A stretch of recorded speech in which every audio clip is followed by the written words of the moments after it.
this summit holds significant importance as it is taking place a few weeks before COP29 and right after monumental decisions made by the third meeting of the Environment Conservation and Climate Change Management National Council to change the name of the Ministry Forest and Environment of the Ministry of Forest, Environment and Climate Change. The impact of climate change are not a distant consequence. They are a reality we face in our daily lives. Recent climate extremes such as the Thame glacier outburst flood in the Everest region and the extreme rainfall in and around Kathmandu are stark reminders of the urgent actions we must take to address this crisis.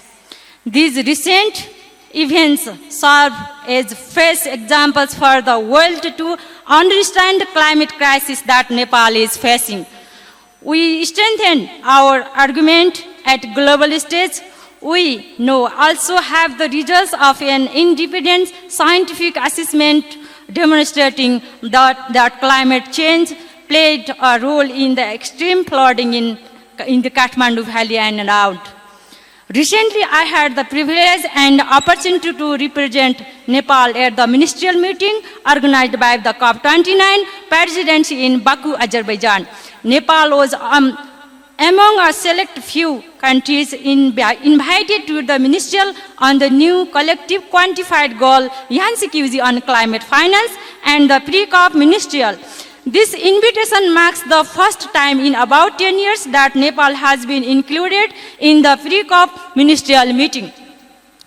At the meeting, I raised our voice calling for countries to take urgent actions to address the climate crisis, building on the cases of climate-induced disasters we have been facing in Nepal.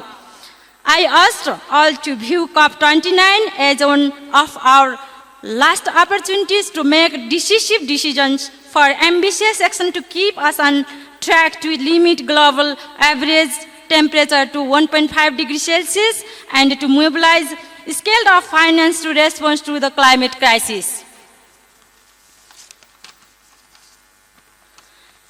In terms of the YANCQG, my message was that the scale of funding for the new finance global must aim for trillions to meet the needs of developing countries and maintain our 1.5 degrees Celsius pathways while contributing to resilient and low carbon development.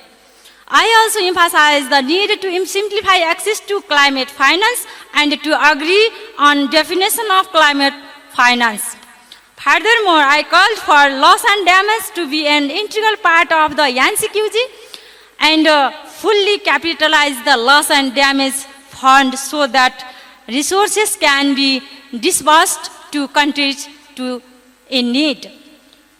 As countries are set to prepare to present new and updated nationally determined contributions NDCs early next year, it is crucial that COP29 serve as a reminder of the urgency and importance of aligning our NDCs with the 1.5 degrees Celsius target and provide confidence for countries like Nepal to have enough resources for implementation of NDCs, National Adaptation Plan and other climate-related plans.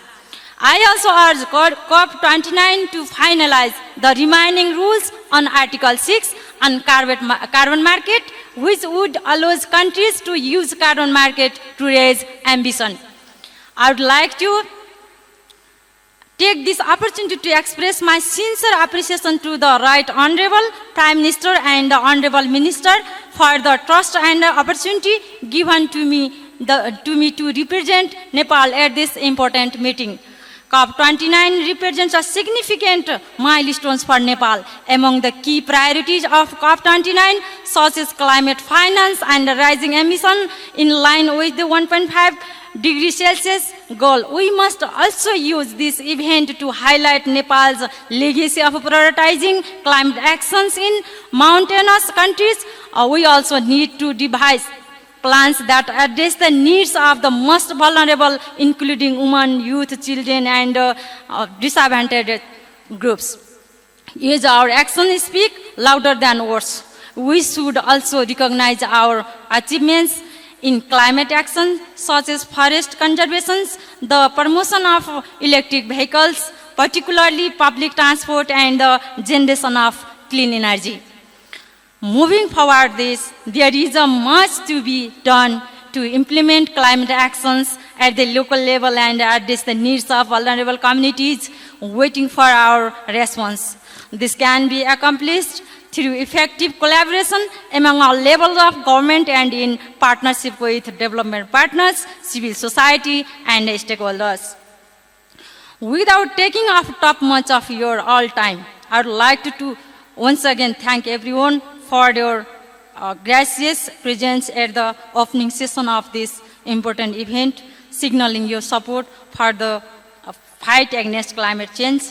I would like to add one more thing also. Most of the villages, most of the marginalized community like Dalit and indigenous people are more affected by climate change.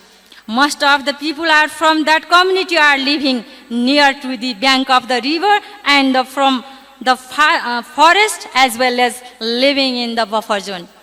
So I would like to request they have the first right to get benefit from this kind of summit in Nepal as well as in international. I would like to request to the nation and international organizations to make your delegation more inclusive.